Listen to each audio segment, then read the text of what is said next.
Bonjour, bonjour chers amis, je reviens vers vous pour vous souhaiter une très bonne fête de l'Aïd. Nous sommes le deuxième jour de l'Aïd puisque c'était hier. Eh bien, je vous souhaite une très bonne fête. صحة عيدكم تعودوا هكذا إن شاء الله بالصحة والهنا كل عام avec vos proches, les personnes que vous aimez, qui vous aiment. Très important de toujours prendre des nouvelles de ceux qui sont encore là, hein, surtout les personnes âgées parce que la vie est tellement pleine de surprises et parfois pas que des bonnes. Donc il faut toujours se rapprocher et puis profiter des personnes âgées, des personnes des parents, des grands-parents, tant que nous les avons. Voilà. Et puis souvent ils sont loin parce que bon, la vie est ainsi faite. Eh bien, appelez-les aujourd'hui avec la technologie, on peut échanger par visio, etc. Enfin, voilà. Et une pensée à toutes les personnes qui sont en souffrance, le marda, Rabbi يجيب لهم الشفاء, Inch'Allah, je vous souhaite un prompt rétablissement si vous êtes souffrant. Une pensée également aux personnes qui sont seules, isolées, loin des leurs, loin de leurs proches, parfois oubliées même de leurs enfants. Et oui, même chez nous, ça existe. Ah oui. Les bonnes choses se perdent, les valeurs aussi, mon Dieu. Voilà, et donc de tout cœur avec les personnes seules et une pensée aussi aux personnes incarcérées. Il ne faut pas les oublier, les détenus. Hein, voilà, on n'est pas là pour juger qui que ce soit. L'erreur est humaine. Bon, je pense à ceux qui n'ont pas fait de grands délits. Hein. Je ne parle pas des crimes de sang, ça, je mets ça à part parce que les crimes de sang, c'est abominable et cela, non, c'est impardonnable. Mais pour ceux qui ont commis des petits délits, eh bien, Rabbi tlaq sarahkoum, Inch'Allah, et que vous puissiez retrouver vos proches, vos parents, ou tfarhou waldekoum, mais que plus jamais vous ne recommenciez, voilà, et recommencez plutôt une vie, une belle vie, une vie lumineuse pour vous, fonder des foyers, etc. Voilà. Une pensée à ceux aussi qui n'ont pas de papier, hein, personnes qui n'ont pas de papier, aux réfugiés aussi, parce qu'il y en a encore dans le monde, et aux animaux. Voilà, on les oublie pas les animaux, parce qu'on a tendance à oublier les animaux, hein, comme si c'était des êtres inférieurs, des êtres qui ne méritent pas d'être nommés, d'être cités, alors qu'ils font partie intégrante de cette planète, tout comme nous. Si Rabbi il estimait qu'ils n'avaient pas leur place sur Terre, il ne les aurait pas créés. Et vous voyez toute cette diversité. Hein, on peut aller de l'éléphant, la girafe, les, tous les animaux, tout compris, vraiment les oiseaux qui volent dans les airs, ceux qui rampent, jusqu'à la dernière, la petite fourmi, tous ont leur raison d'être. Vous vous rendez compte, la fourmi, comment elle est intelligente et les gens pensent qu'une fourmi. Non, non, c'est très intelligent, c'est aussi intelligent que nous, hein, puisque ça survit, ça a un instinct de survie, ça travaille, une fourmi, etc. Les abeilles qui fabriquent du miel, enfin, tout ça est extraordinaire. Hein. Comme on dit, la nature du bon Dieu est extraordinaire. Dieu n'a pas tari, en tous les cas, sur les trésors qu'il nous a donnés pour qu'on puisse vivre tous en parfaite harmonie sur cette terre. Et j'oublie pas aussi les animaux qui sont dans les océans, dans les mers. Vous vous rendez compte qui peuvent vivre sous les mers, sans oxygène, avec une autre forme disons, de vie. Voilà. Donc, voilà, Dieu a tous les pouvoirs, c'est vrai. Mais hélas, peut-être pas encore celui de mettre fin à toute cette barbarie. Hein. Je ne sais pas pourquoi lui, c'est etc. En parlant d'animaux, eh bien, c'était l'Aïd hier. Moi, c'est l'Aïd, je vais être franche avec vous, c'est un Aïd, l'Aïd al-Kbir, comme on dit, l'Adha, ou je sais pas, enfin, moi je dis l'Aïd al-Kbir. L'Aïd al-Kbir, pour moi, c'est une journée triste. J'aime bien l'Aïd Sghir, après Ramadan. J'aime beaucoup le mois de Ramadan. Shahar Ramadan, je l'aime bien. Voilà, j'aime bien parce que je trouve qu'il y a une rahma, il y a quelque chose. Voilà.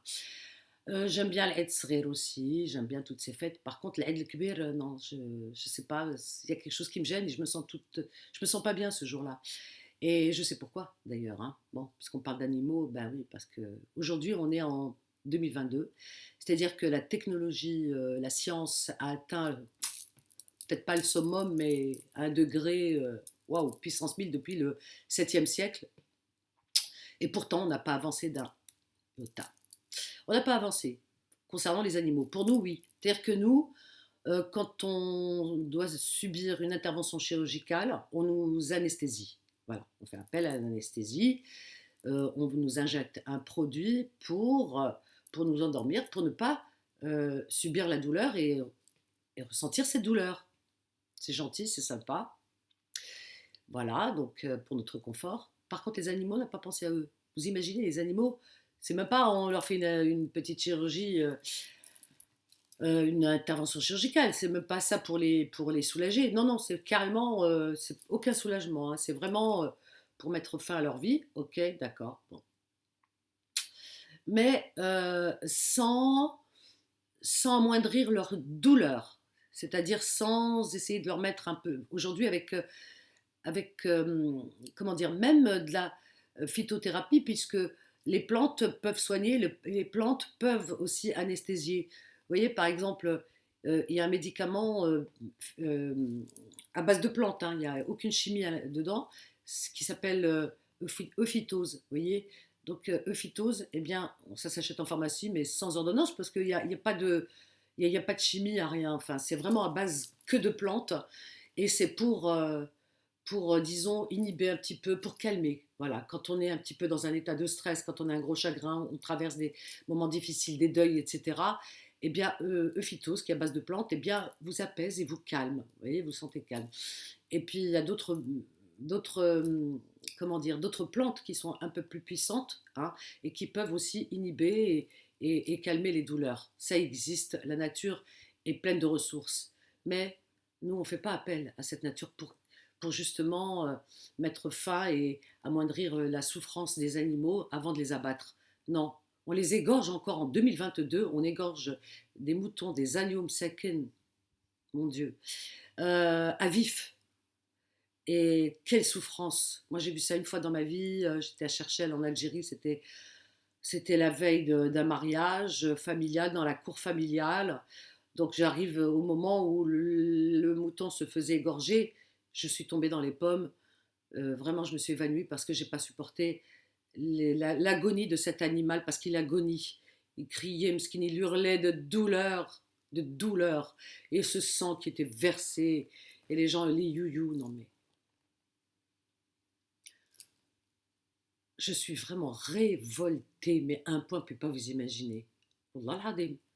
Comment on peut assister à ça? Mais comment, enfin, les personnes qui égorgent déjà, j'ai pas compris, hein, même ceux de ma famille qui ont fait ça, très honnêtement, j'ai un autre regard sur eux. Parce que normalement, on est doué d'une sensibilité humaine, quoi. Enfin, je sais pas, je comprends pas. Bref, mais à vif, en plus, le laisser agonir comme ça. Mais je sais pas, mais حنا نشقلبهم, leur cœur ne s'attendrit pas. Enfin, ils ont pas ce sens d'empathie, se mettre à la place de l'animal en disant, en plus il a le cou pas comme nous, parce que nous on a un petit cou, voilà, on est des humains, mais lui il a le double de notre cou, hein. Voilà, il est comme ça, ou le triple. Et ce cou qui est, je veux dire, il attrape et puis il égorge et il y va, et tchaf, et je te prends le couteau bien aiguisé, etc. L'animal qui agonise, oh, et tout le monde qui assiste, non, mais moi je peux pas. Pour moi, c'est de la barbarie. Je ne peux pas.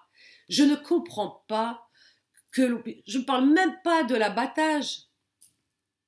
Je parle de la manière de faire. On peut amoindrir leur douleur, comme nous on le fait pour nous, concernant les interventions chirurgicales, l'anesthésie. On peut faire recours à quelque chose pour les étourdir, pour ne pas qu'ils ressentent la douleur. Quand même. Alors ils disent non, non, non, parce que c'est dans le Coran, machin. Dans le Coran, il n'y a rien marqué de ça. Dans le Coran, il y a marqué faites souffrir l'animal. À l'époque, il n'y avait pas. Ils ne connaissaient pas les gens. Mais Al-Fouch, la râle, ils étaient dans l'ignorance. Donc, même les êtres humains, quand ils se faisaient opérer, eh bien, on les attrapait, on les attachait, on leur enlevait le bobo, machin, etc. Donc, on ne connaissait pas cette technique. Mais aujourd'hui, on la connaît pour nous. On la connaît aussi pour les animaux. Donc, dans le Coran, il n'y a rien marqué. Ne faites pas dire ce que Dieu n'a pas dit. Mon Dieu, que de ventriloques. C'est pas possible. Au contraire, il est écrit qu'il ne faut pas faire souffrir l'animal. Suivez cette recommandation. Je ne sais pas, enfin, c'est pas possible. Non, on fait comme la religion, comme au 7e siècle. Eh bien alors, faites-vous opérer comme au 7e siècle. Voilà.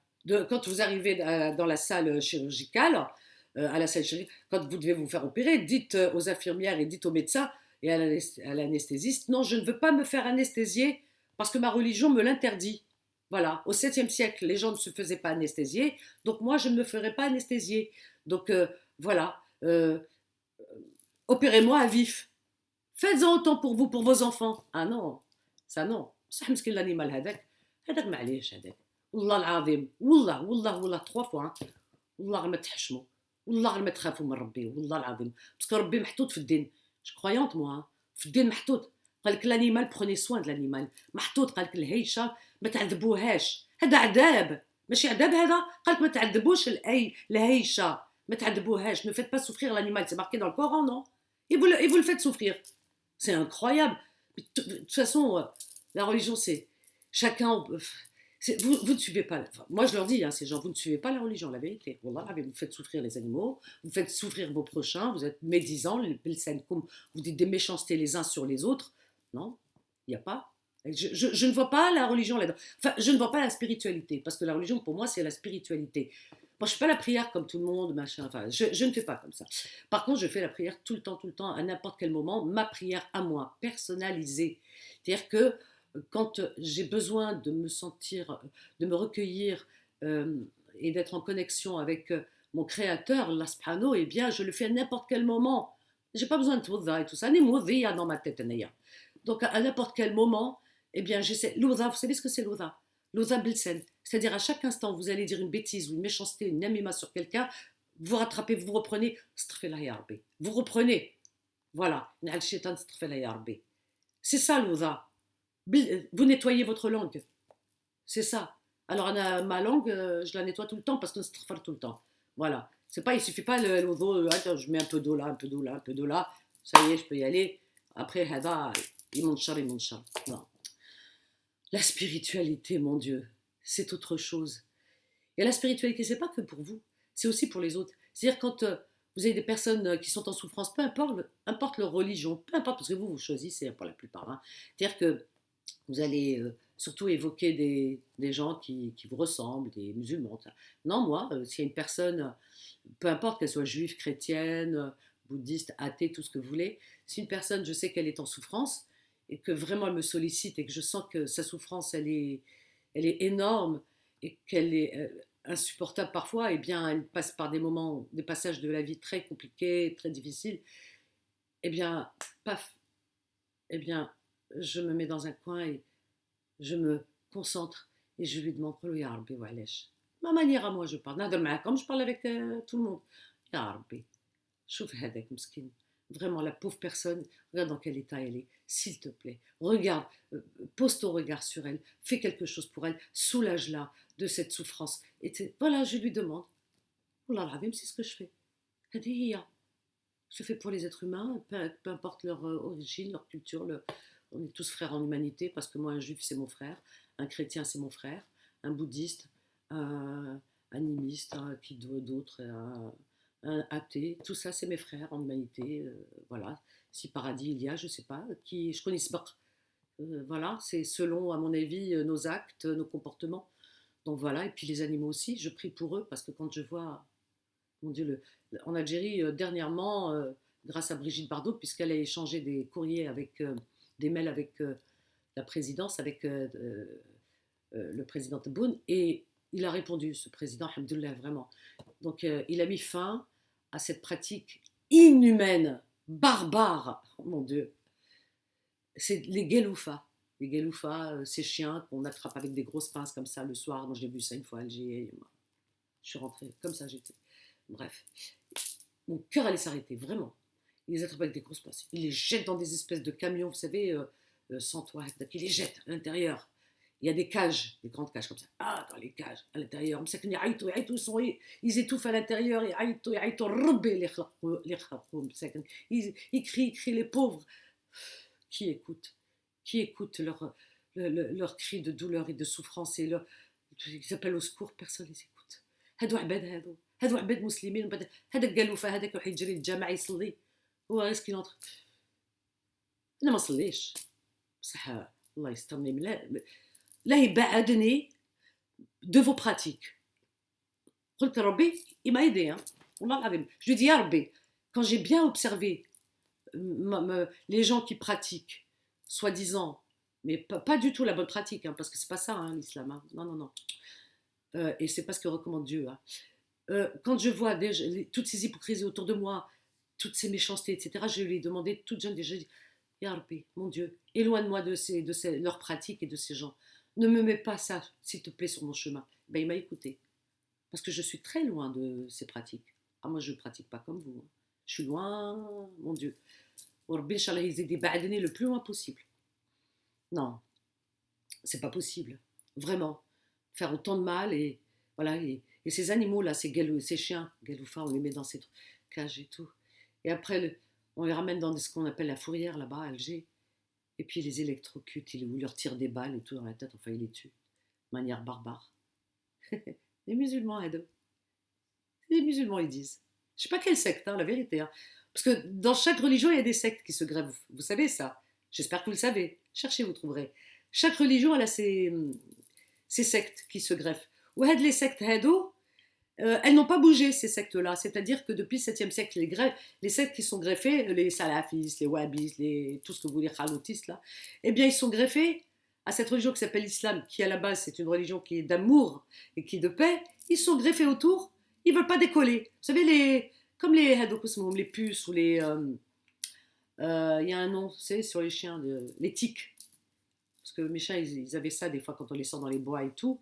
Maintenant, je leur mets un collier, tout ça, anti-tique et anti-puce. Mais des fois, il y a des tiques qui se posent sur le dos d'un chien ou d'un chat, etc. Mais il colle comme du second poète, là. Il part pas. Avec la tique ou le tique, je crois. Il part pas. Donc, il faut une pince spéciale, et tout. Il faut lui mettre un produit pour que avec la tique, elle sente le produit et elle lâche prise.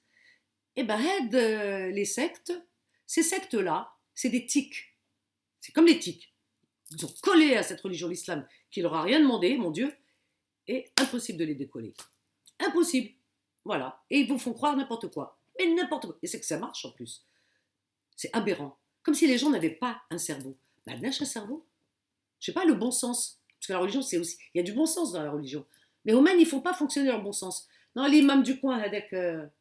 قال هكذا alors moi j'ai ah non قال هذاك الإمام ah الشيخ يوتيوب هذاك ah oui oui non عنده الحياة quand même non non non قال hein, moi je l'écoute hein, il a dit non mais ça va pas non هذوك أنا نسمع لهم هذوك عباد هذوك mais ça va pas non il y a des imams là qui sont bien j'en connais tout ça c'est des gens posés qui connaissent la religion qui sont avec dans la mesure dans la sobriété dans la vraie religion mais كاين je copie laissez tomber حبابكم وما يسمعوهم non قالوا ويتجري عيونا والله العظيم donc العيد الكبير moi c'est jour de deuil ouais je pense à tous ces moutons مساكن j'entends leur agonie dans mes oreilles et je vois tout ce sang versé je suis malade والله العظيم الناس pendant que j'animais jour de l'Aïd avec ils ont mangé machin et tout ça un qui dit le bozelouf et tout ça douara moi j'ai dit moi c'est spaghetti sauce tomate voilà spaghetti sauce tomate j'en ai mangé pendant 2 jours.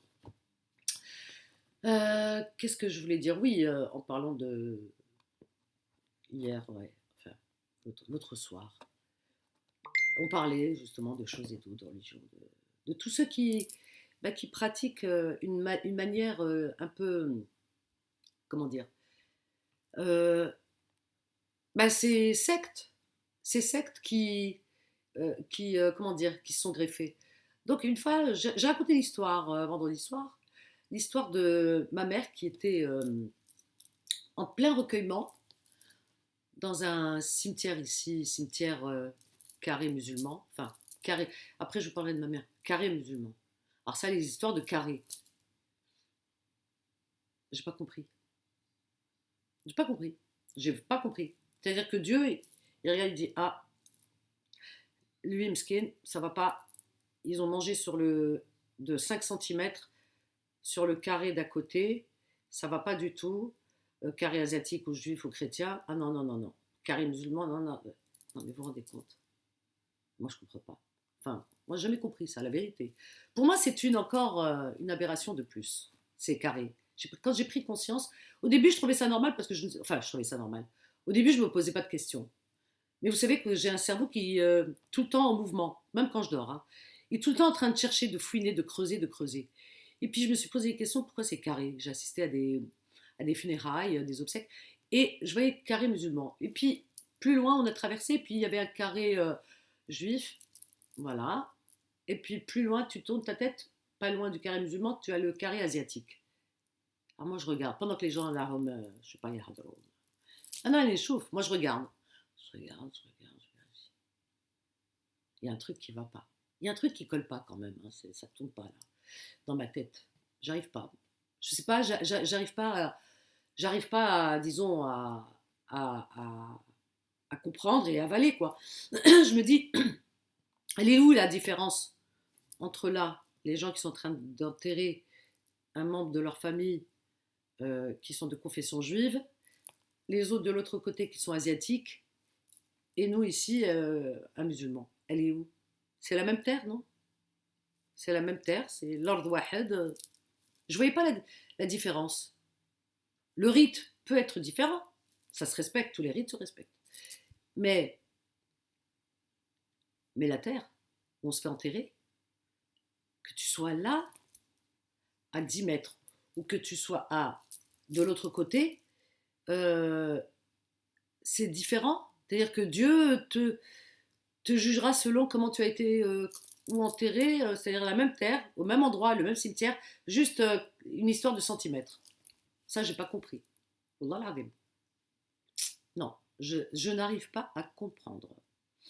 Les asticots, on fera le festin des asticots, qu'on soit juif, chrétien, bouddhiste, athée, tout ça. On voit pas la différence. On voit pas la différence. Il n'y a qu'une seule terre. On dit Allah. Il y a une phrase j'aime bien parce qu'ils disent Allah, Allah, tarham, c'est-à-dire la terre de Dieu, eh bien, euh, elle reçoit tout le monde et elle donne la rahma, la bénédiction à tout le monde. La terre de Dieu est bénie partout. Mais, mais, mais attention, il y a des bonus, hein, il y a des options. Parce que quand c'est un carré de telle confession, c'est une option en plus, tu vois. Avec rahma, elle est peut-être degré plus ou là. Non. Non, je comprends pas. Ben, quand on meurt, on nous enterre au khlas. Je comprends pas. Il y a des gens qui meurent dans les mers, mais noyés. Celui qui meurt noyé dans les mers. Celui qui meurt brûlé. Celui qui meurt. Pourquoi le carré? Pourquoi diviser encore? Pourquoi on est là que diviser? Il n'y a qu'un seul bon Dieu. Tu crois que le bon Dieu a la tête. Imaginez, il y a 3 enterrements en même temps, à quelques mètres près. Euh, alors, il y a les musulmans qui enterrent le leur, dans leur carré, les juifs, les chrétiens, et un peu plus loin, les asiatiques. 4 carrés. 4 cérémonies de funérailles. Il donne où la tête, le bon Dieu, à ce moment-là? Où il doit donner? Je connais ce il va écouter qui? Les prières de qui? Il va yarham à qui? Il va donner sa bénédiction à qui? Il ne sait plus où donner la tête, là. Non. Il faut qu'on arrête un peu de temps en temps. On s'arrête comme ça, puis on réfléchit, quoi. C'est tout. Vous voyez, ça, c'est un truc. Moi, j'ai toujours dit, hein, je l'ai dit à mes proches, hein, j'ai dit attention, hein, moi, si je meurs, alors là, la première place, peu importe, hein, dans le carré juif, ou carré chrétien, ou carré bouddhiste, ou carré normal, quoi, athée, où il n'y a ni croix, ni croissant, ni les signes asiatiques, ni wello, eh bien, vous mettez là où il y a de la place. Le premier qui se libère, attendez, au classe. À quoi ça sert? Je suis plus là-bas, moi. Mon âme, elle s'élève, ou elle part ailleurs, dans une autre dimension. Elle est que la dépouille. Jetez-moi à la mer, gars, une fois que je suis morte. Brûlez-moi, jetez-moi, faites de moi ce que vous voulez. Je suis plus là. Aimez-moi de mon vivant. Donnez-moi de la considération de mon vivant une fois que je serai morte. Brûlez-moi si vous voulez. Oh là là. Alors du coup, j'ai dit, ah ben, j'ai des chiens, vous savez. Donc, je connais les cimetières des chiens. J'en connais 2 là autour de Paris. Je me dis, bah tiens, c'est vraiment le havre de paix. Oh oui, puis je trouve ça tellement beau. Ils ont mis les portraits de leurs chiens et tout. Bah mettez-moi avec eux, avec les chiens. On va regarder, je serai aussi bien. Donc je m'en fiche avec les chiens. مع القطوط مع الكلب على باليش. Une fois تموت قالك مشتاق تمرة كي يموت علقوا عرجون.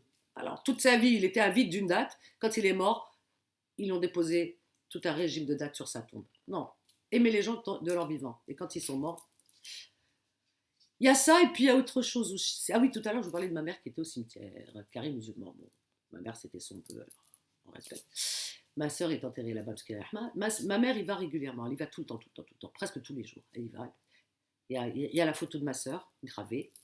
Donc ma mère, elle la regarde, elle essuie avec la photo, elle embrasse et tout. et tout ça. Kaïl يقول لك حرام, hein. Allez écouter toutes les haram. La photo, haram, non, c'est pas haram. Non, ça soulage. Tout ce qui soulage n'est pas haram.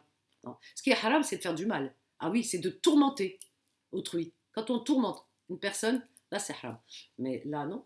Bref, donc il y a sa photo. Et puis sur sa tombe, il y a des petits objets qui nous la rappellent. Voilà, et puis il y a tout le temps des fleurs.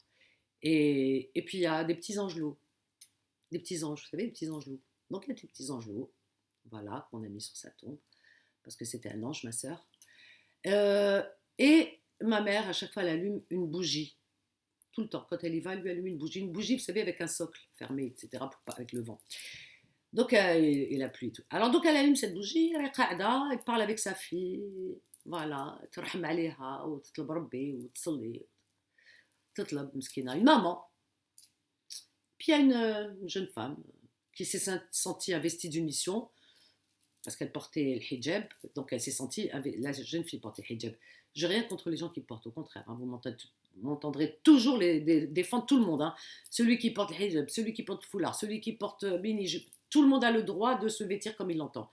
Au grand jamais je ne critiquerai un habit, ça non.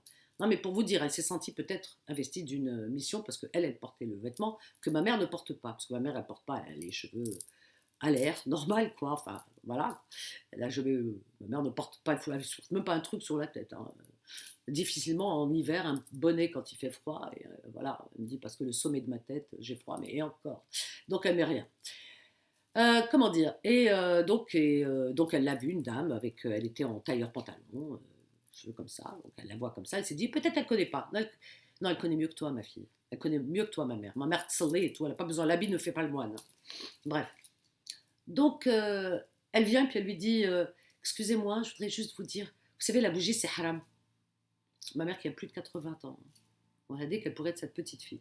Donc, ma mère, elle l'a envoyé déguerpir tout de suite. Elle l'a coupée de son recueillement. Donc, non. Bref, elle lui a dit ce qu'elle avait à dire. Parce qu'elle a du répondant, et c'est tant mieux. Je crois que les chiens font pas des chats, et je sais de qui je tiens. Bref. Alors, j'en parle. L'autre soir, vendredi soir, donc certains ont dû m'entendre. Ah, il y avait une personne, une femme qui est intervenue, qui dit ah oui, non, non, mais ah oui, c'est pas bien ce qu'elle a fait, cette jeune femme, cette jeune fille, c'est pas bien et tout, je reconnais et tout. Je dis bah oui, c'est de l'irrespect quand même. Je lui ai dit bien sûr que ça se fait pas, c'est irrespectueux. Comment ça? Enfin bref, quelle toupet quoi. Elle me dit ah oui, tu as raison. Non, non, Vanessa, tu as raison. C'est la hachmet et tout, ça se fait pas. Non, non, moi, écoutez bien. Du coup, moi, j'ai oublié la première. Avec la première, c'était gentil, finalement. Celle qui a parlé à ma mère.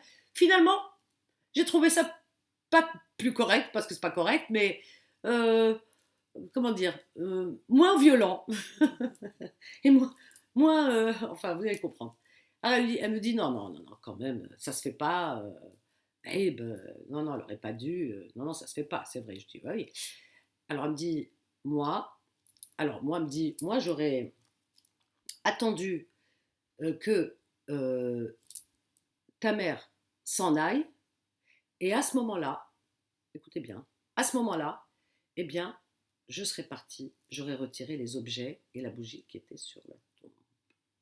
Oui, vous avez bien entendu. Alors, elle a attendu que... C'est pire encore. Du coup, c'est à la première. Je me suis dit, ah, il y a pire encore. Elle a ciblé la première, celle que j'ai citée et qui avait osé venir faire un rappel, pseudo-rappel à ma mère en lui disant c'est haram ma bougie. J'ai trouvé ça d'une violence, enfin d'un irrespect abyssal. Je me suis dit, moi je pensais avoir atteint le summum de la bêtise et de l'ineptie et tout ce que vous voulez. Je pensais, mais finalement non. Dans l'échelle du pire, vous trouverez toujours pire. Non, non, Hadé, lui, carrément, me dit, moi j'aurais enlevé les objets. Je ne peux pas ajouter plus. Si vous voulez que je vous dise de plus. Non. Fouqadchi, il n'y a plus rien à dire. Voilà dans quel monde on vit. De l'intolérance, de... Je ne sais pas leur cerveau, les neurones, c'est juste pas possible. Le bon sens, denrée rare. Voilà. Bon, écoutez, là, j'ai essayé de mettre Zamak une petite queue là pour... Voilà, pour faire Zamak rallonger un peu mes cheveux. Petite queue, juste une queue là, vous voyez. changer. هذا ما كان. Je savais pas quoi faire aujourd'hui, je me suis dit, tiens, je vais mettre une queue, allez, هنايا.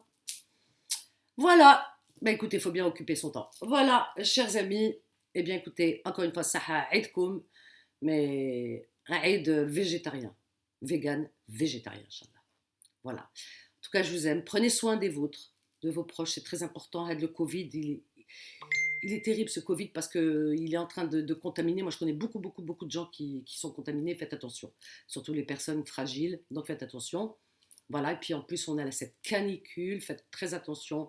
Hydratez-vous et hydratez surtout les personnes fragiles. On ne le répétera jamais. Ça, c'est un bon rappel. Voilà. C'est pas la bougie. Non, le rappel, c'est de dire aux gens hydratez. Parce que ou même un ça. Des fois, moi, j'oublie de boire. Vous voyez ce que je veux dire? Donc, mlih wahdi aussi les rappels en me disant bois. J'oublie. Parce qu'on avance dans l'âge et on oublie de boire. Quand j'étais plus jeune, j'oubliais pas. Maintenant, j'oublie. Eh bien, non, les personnes qui avancent dans l'âge oublient de boire. Donc, poussez-les à boire. C'est très important. Voilà. Et si vous avez des personnes âgées autour de vous, dans votre immeuble et tout, montez-leur un pack d'eau. Wallah al-azim. C'est ce qu'il attend de vous. Ouais, dès que la personne skena, vous la soulagez. Peut-être elle ne peut pas monter une bouteille, même une bouteille d'eau, peut-être elle ne peut pas la porter. Elle descend, il fait chaud et tout, elle ne peut pas. Donc voilà, prenez soin des personnes qui sont autour de vous, de vos voisins, c'est très important. Voilà, hydratez tout le monde, les gens qui sont. Voilà, et puis les enfants, mais les bébés. Pensez tout le temps, dites à vos enfants, parce que vous avez des filles, peut-être elles sont jeunes, c'est des nouvelles mamans, mais alfouche, oui, on ne naît pas avec le savoir. Et en étant maman, non, on ne sait pas. Donc dites à vos filles, si vous avez des filles qui viennent d'avoir un bébé, elles sont toutes jeunes, dites-leur il faut elles hydratent avec le bébé. Le lait n'hydrate pas. J'ai eu l'autre fois une maman qui m'avait dit, le bébé il pleurait, elle n'avait pas compris, quand elle avait de l'eau, il était comme il était tout rouge. Alors elle m'a dit, je pensais que dans le lait il y a de l'eau. J'ai dit non, c'est pas pareil. C'est comme si tu me dis, tu manges un plat de pâtes, il y a aussi de l'eau dedans, ou tu manges par exemple des légumes, il y a de l'eau dans les légumes. Et oui, des tomates, des haricots, il y a de l'eau. Mais ça hydrate pas comme l'eau qu'on boit. Donc il faut, voilà, donc donner de l'eau au bébé, de l'eau à toutes les personnes fragiles et vulnérables. Et puis buvez vous-même. Moi aussi, je vais boire. Voilà. En ce moment, je suis en train de boire ça. J'aime bien ça. Regardez. Parce que l'eau, boire de l'eau, c'est fade. Donc j'aime bien ça. C'est au maté, vous voyez, c'est infusion de bio, de maté. Voilà. Et c'est très bon, et je peux vous assurer que ça donne envie de boire. Il n'y a pas de sucre. Voilà. D'accord? Bon, allez, prenez soin de vous. Et je vous aime. À bientôt.